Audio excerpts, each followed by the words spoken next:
Right, Joe, this is a bit of an experiment, right? Okay. We're set up this platform around Labour called Labour Together, and it's building some longer term research projects, right? So obviously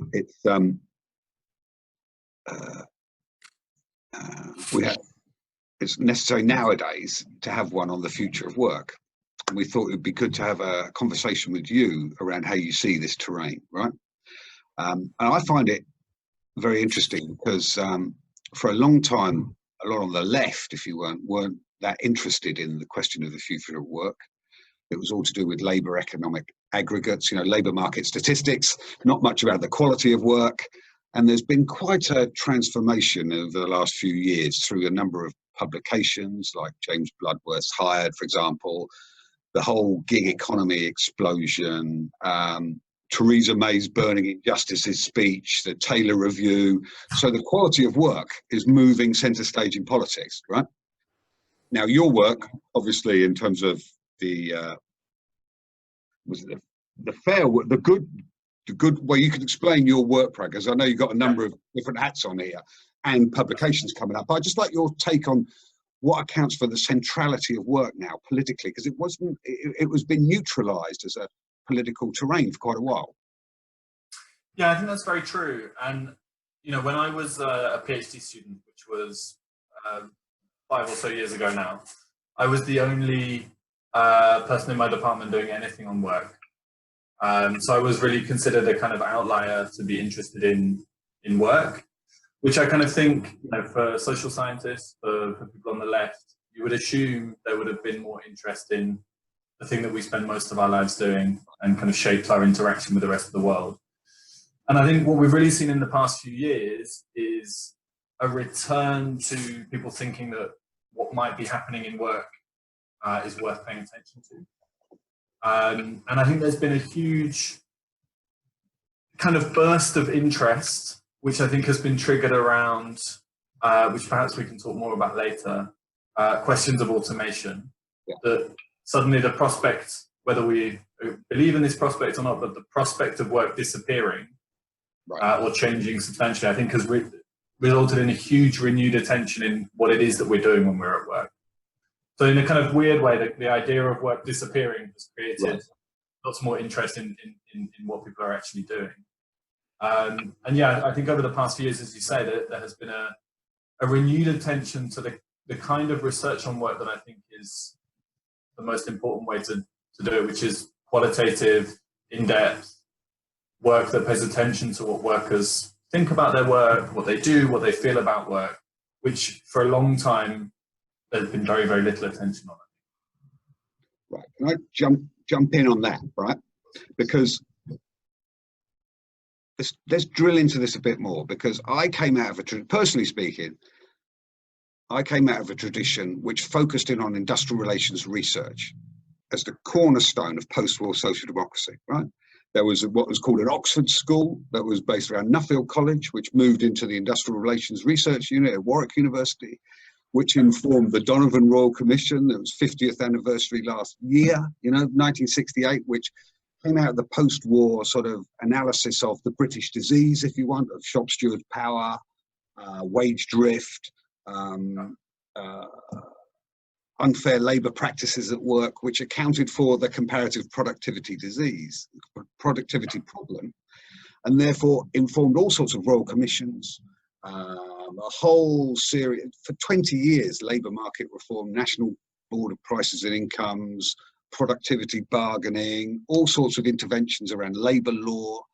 It was the central preoccupation of that whole post-war generation, stretching right through to the late 70s, of Labour Party, Labour academics, public policy makers, industrial sociologists, labour economists, and then it sort of disappeared from view after that. On the left, if you want, the Labour process, given that it's a Labour party, that the issue of labour became a second-order issue. It almost vanished, and now it's back in play because of the question of automation, quite right, because of the proliferation of the gig economy, etc. There's a sort of a new fashion around it, and a new concern around on-the-ground analysis of how work is performed, organised, regulated, etc., etc., which is a welcome return to older traditions. Actually, it's very interesting how the sort of circle is gone full circle. Is that something sort of an arc you recognise here? I mean, yeah, but I think I would place it within two other trends that are related but slightly separate. One of which is the decline of industrial relations as a discipline in the UK, which I think. I think there are a number of reasons for why that's the case. I think a relative decline in open industrial struggles that industrial relations experts would have spent a lot of time around. Falling rates of trade union membership, falling rates of days lost to strike, and so on. But at the same time, the kind of departments that would have been doing that kind of research becoming human resource management departments. Right. And so a shift in the kind of dominant paradigm within which that research would have been done. There has been a concerted push to Americanize what would have been industrial relations departments. And I mean that in a sense of turning into business schools. The business school in the university in many cases now has the largest source of income for the university medical school. This is how universities are cross-subsidizing other departments. And there is less space within that to do critical industrial relations type research. I mean, it's certainly not true everywhere. There are still some places, Warwick, Leicester, Essex, a few other places where these kinds of things happen. But there has been a shift within the university that then has a knock-on effect on what kind of research is coming out of it. Can I jump to something you focused in on? I know we're jumping around a bit because there's a lot to talk about, just to scope out the conversation. And that's to go on to the sort of left debates around the future of work. Because what I find really interesting is the sort of a technological utopianism on the left, right? Which you see played out in sort of quite fashionable, attractive policies such as a universal basic income, which is sort of premised on a lot of it is premised on a post-work nirvana, the liberating possibilities of technological change, a specific reading of a certain labour theory of value within Marx, if you want. It has deep philosophical roots within the left, arguably certain misreadings within that, but we might come to that. But it pulls together a coherent view around the end of work and a reanimated left politics that goes alongside of that. Now, you'd think that would be expressed in the march of the machines in boosting productivity rather than what we would see on the ground as the modern degradation of work, which I know you're investigating. Have you got any comments around some of the more fashionable thinking on the left, which sees this as a huge possibilities in terms of technological change, to rethink the very purpose of left politics, away from one anchored around a notion of labour? Yeah, I mean, I think I'm always cautious with how I open up this argument, because I think, although I don't agree with particularly a lot of the kind of techno-optimist readings of change, I also think there are some good things about this return to grand visions on the left and large transformations and dreaming about alternative futures and so on, which I think is a really, really positive thing to start happening. Because I think there's been a relatively long period in which the left hasn't put forward alternatives, hasn't seriously talked about how life or work could be different.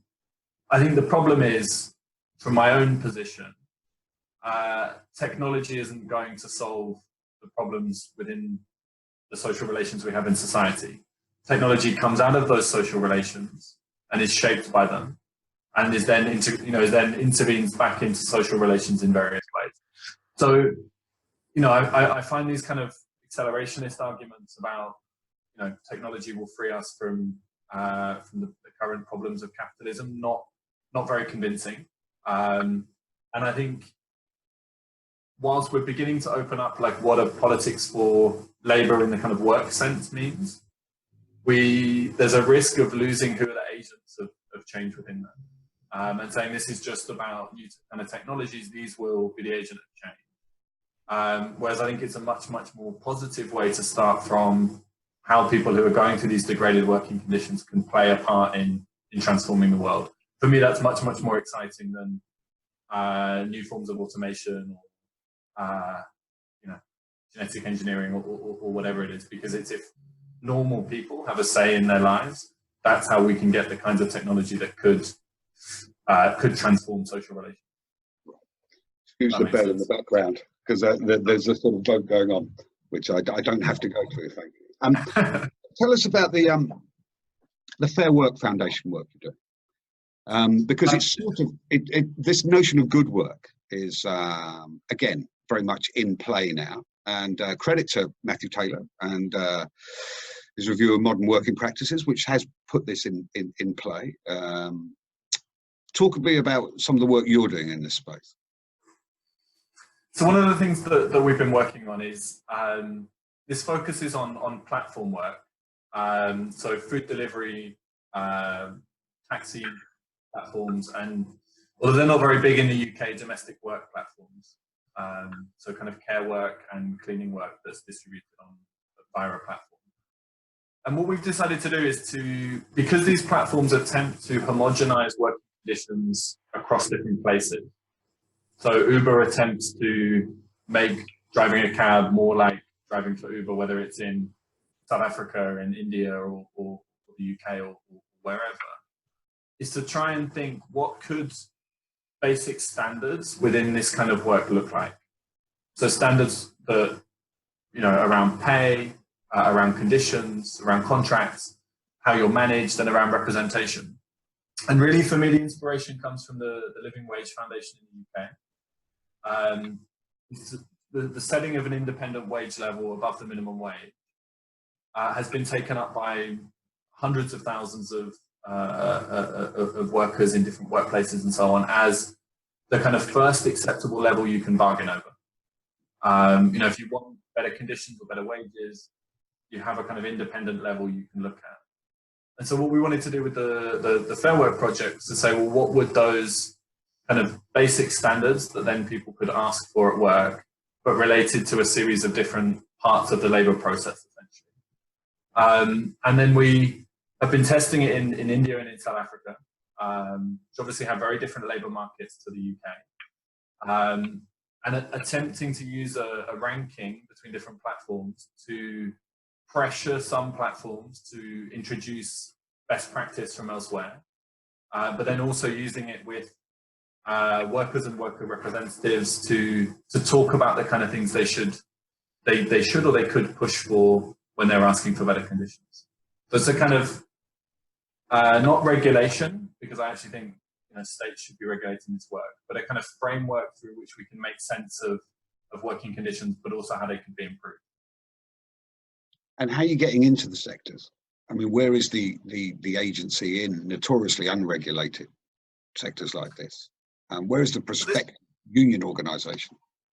Yeah, so this is an interesting question. So a lot of people have started talking about how it's possible to have resistance on platforms like Uber or Deliveroo or so on. Yeah. I think we're a couple of steps into that now.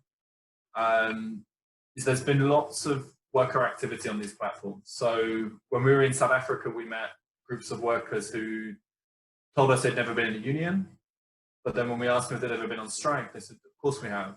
You know, we won a strike last month. You know, we had a failed strike another time and so on. But these things are not publicized, because if people win, the platform's not going to go around and tell everybody that they've increased wages. So there's a lot of hidden resistance happening on these platforms.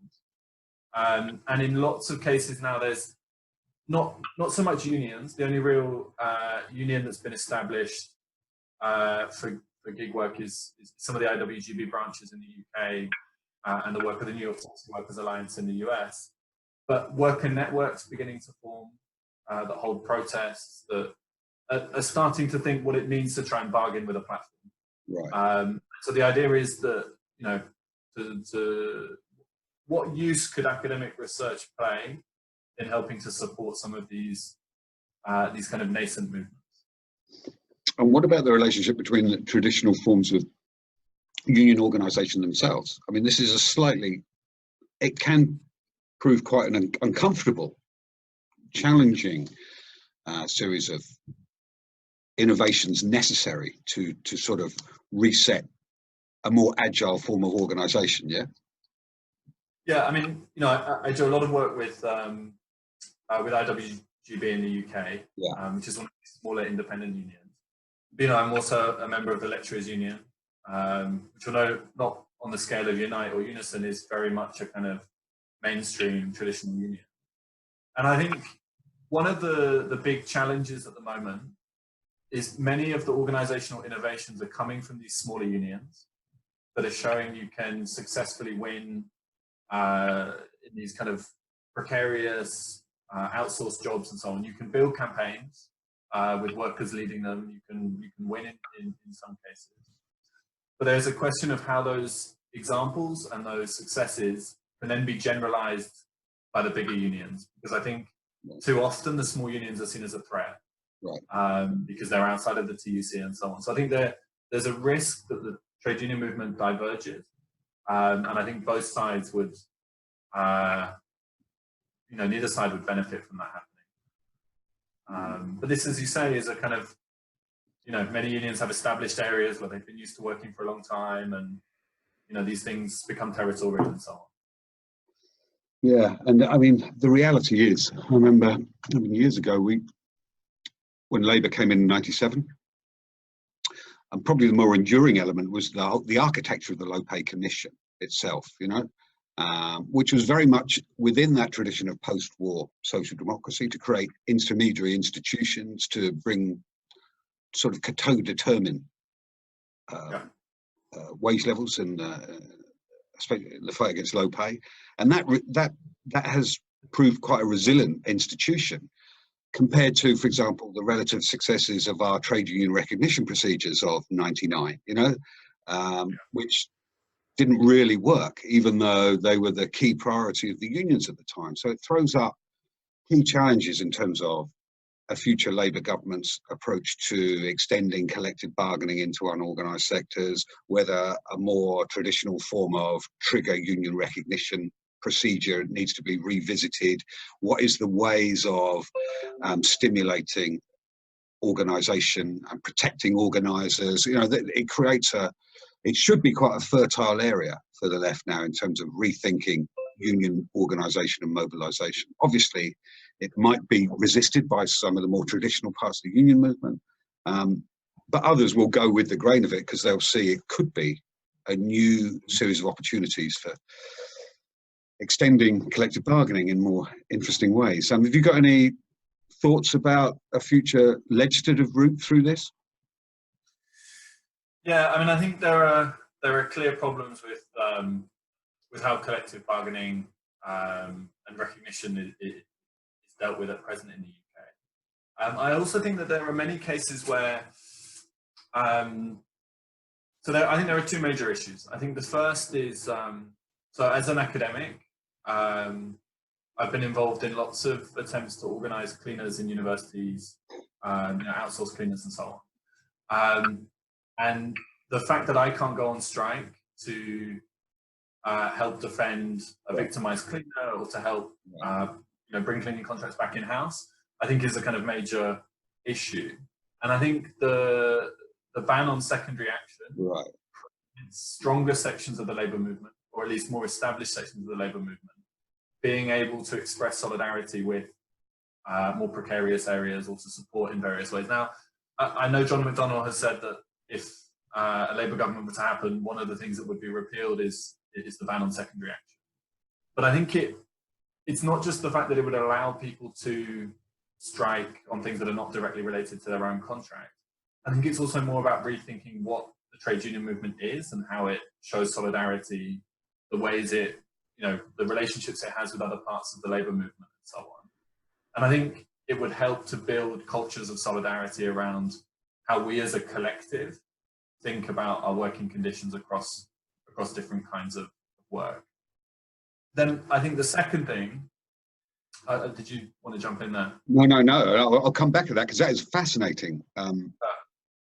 rethinking the role of solidarity in secondary action, which was a no-go area through all of the 80s and 90s and 2000s because of the legacy of Thatcherism and the potency politically of secondary action through the late 70s. It's a really interesting sort of journey back to these forms of solidarity.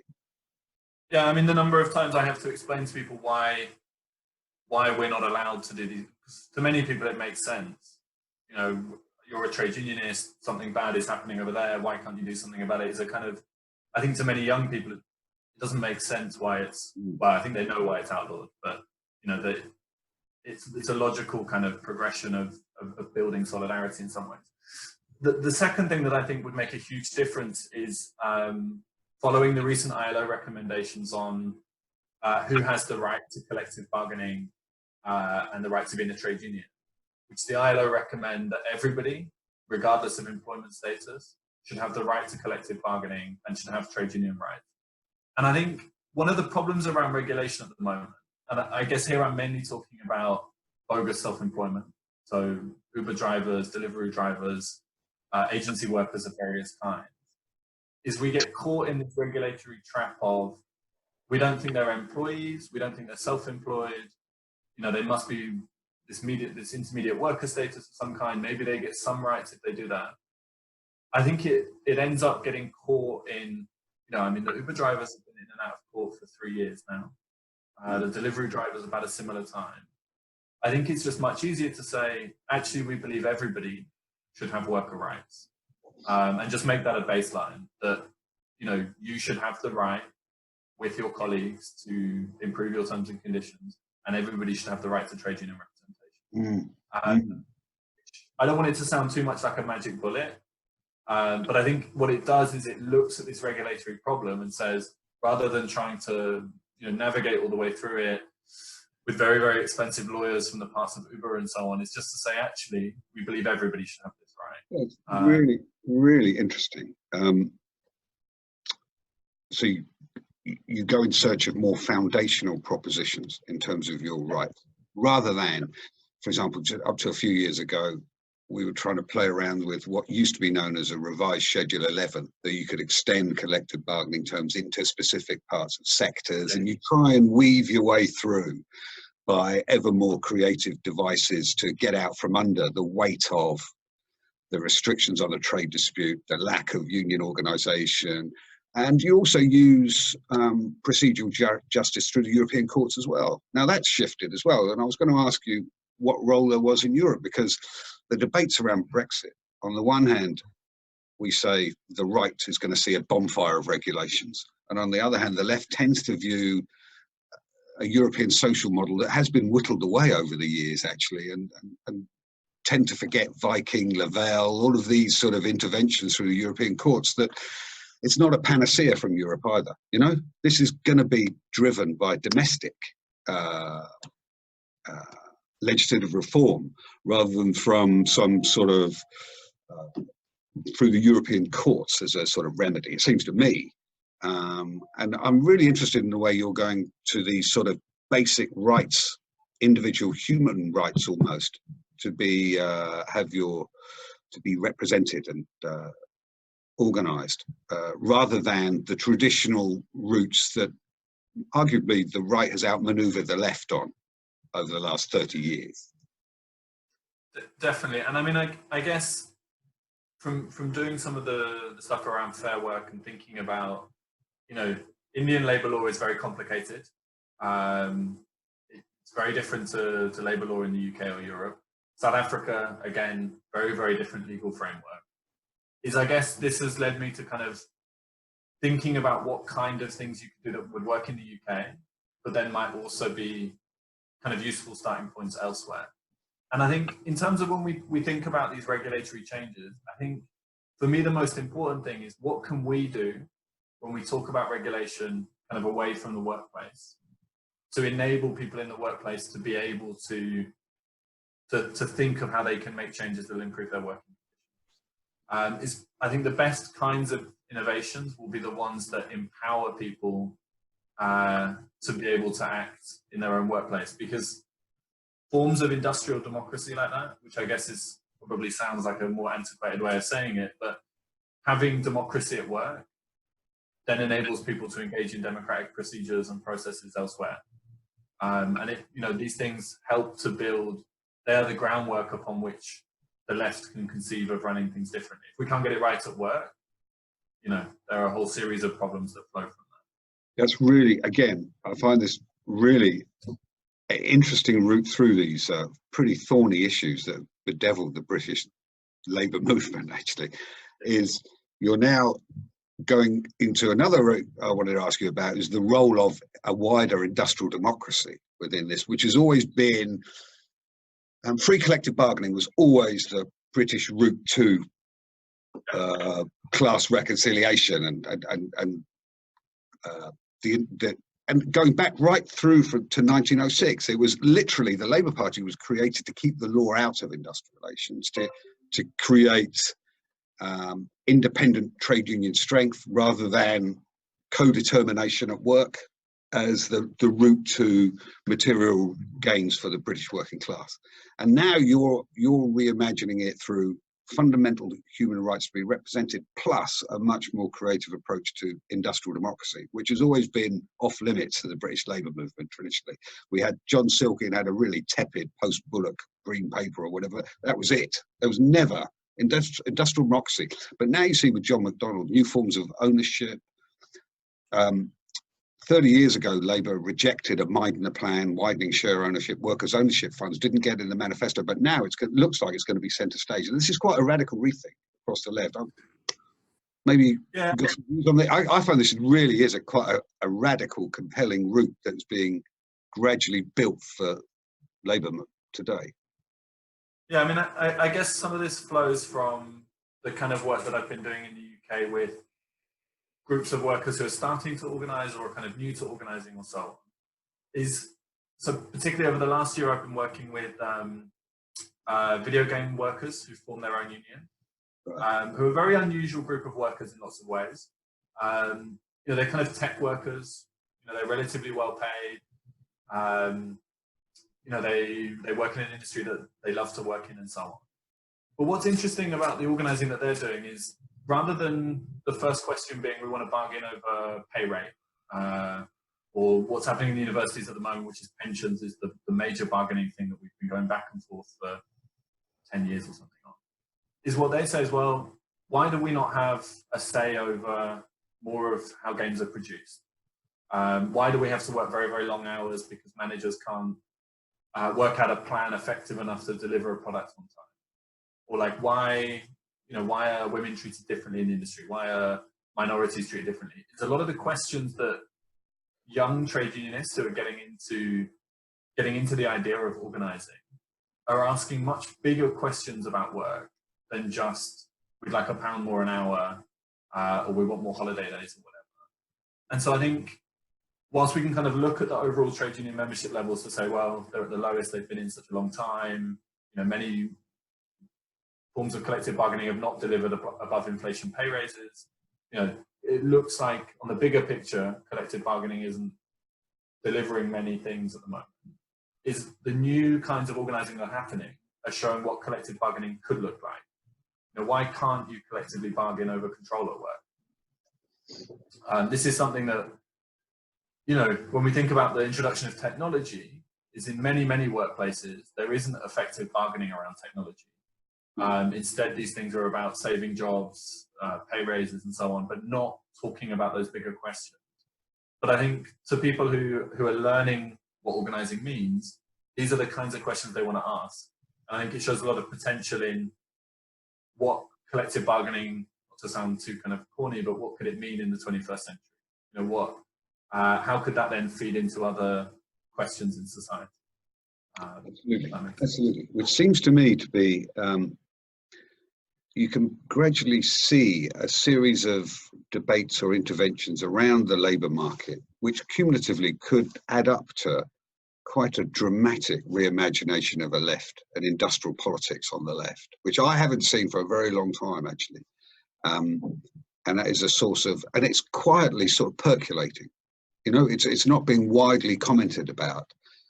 What has caught the imagination more is some of the post-work literature, But actually the really interesting, innovative stuff is the tougher stuff, grounded on day-to-day study of work and forms of representation in the most unregulated sectors, which actually are probing and asking some really tough but dramatically different questions around industrial democracy, rights to organisation and representation,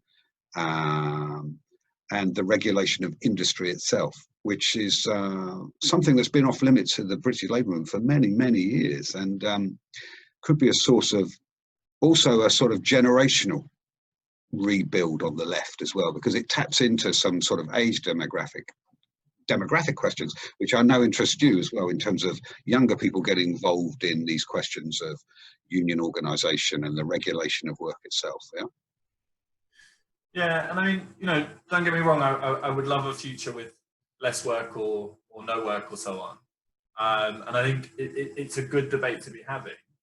But for me, the question is, if we want to get to a future where work is more equitably shared, or where we don't have to spend our whole lives working and we can have more time to do whatever we want, you know, to engage with community, to look after family and so on.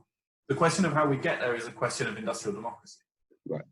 You know, employers' visions for changes in work are likely to be radically different from what workers' visions about different forms of work are. And so I think those kind of debates around post-work, future of work, and so on. You know, the future of work is a term that I think is really useful because it's ignited lots of these debates, but it's also a really unhelpful term, because it imagines this kind of horizon of work that is like abstracted. Maybe it's 10 years away, maybe it's 20 years away. The future of work, when we talk about it now, is many people are living this future of work. You know, it's beginning to happen. You know, people whose jobs are being Uberized or so on. We have to kind of bring the horizon a bit closer to say, well, what's happening right now? What's likely to happen soon? And how can the changes there then shape what we met? You know, a colleague of mine says we should talk about the future of workers, not the future of work. And I think that's a good way to put it. Hey? What will happen to the people that do these jobs? I mean, don't get me wrong, I agree with you. I think this debate around UBI has been fantastic. Yeah. Because it's sort of mainlined into the conversation big ideas about work itself, which has been a sort of no-go area for a long time on the left. Why? Well, I think, I mean, a lot of the debate around the New Labour time was they were obsessed with the idea of, within the context of globalisation, wages on the West were in decline. So the remedy, the social democratic remedy, was not the regulation of work and boosting wages, which would make work more uncompetitive given these global forces, which was through fiscal transfers, tax credits and the like, to supplement the disposable earnings of those workers through the creative use of the welfare state. And now we're seeing a much more radical rethink around regulating industry at the point of production itself. And that is a really dramatic rethink, which has sort of gone on unnoticed, but it's partly been aided by this debate around UBI, I think, and this post-work event, which has allowed all sorts of other things to sort of percolate around it, which I think is going through quite a dramatic sort of rethink around debates around work on the left, which cannot be anything other than a good thing. And we'll see how that goes. That's partly why we want to get this debate around the future of work alongside class and some of the unions, and engage with some of the empirical questions about what's happening on the ground, as well as new forms of organisation and the role of a legislative agenda for the future, what that might look like as well. So just a couple of final points. I know you've got a book coming out around the gaming industry. Is that out now, is it? Yeah, it's out now. I think in the UK, it's not quite out online, but it's called Marx at the Arcade, and it's a kind of twofold thing. It's about trying to make sense of the video games industry. So why has it got so big? What does it mean for kind of changes in work and play? And then it also has the story of this new union of video game workers, who I followed in the UK when they were one person, and now they formed a union and so on. So it kind of tells this story about who would have thought video game workers would be one of the new sectors to unionize. Yeah. So kind of go through that and talked about it and tries to draw some lessons out from it. Yeah. And the Fair Work stuff carries on? It carries on. And I have a book with my colleague who runs the project, the professor on the project. We have a kind of introduction to the gig economy book that we've written, which tries to survey some of the debates and then provide some empirical stuff from the project. So from the UK, from India, from South Africa, to talk about how are platforms changing work.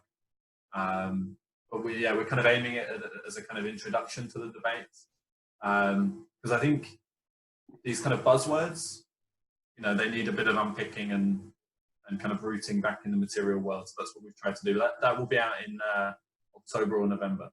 Okay. And just one final point, and that's about the academic community, actually. Because we talked about it a bit at the beginning. Historically, the academic community around the study of work always had one foot in the academy and one foot in politics, in public policy making. And then that sort of disappeared, those traditions, as they got sucked into the business schools and the effects of Thatcherism, I suppose, as well, seen as correcting some of these post-war industrial problems.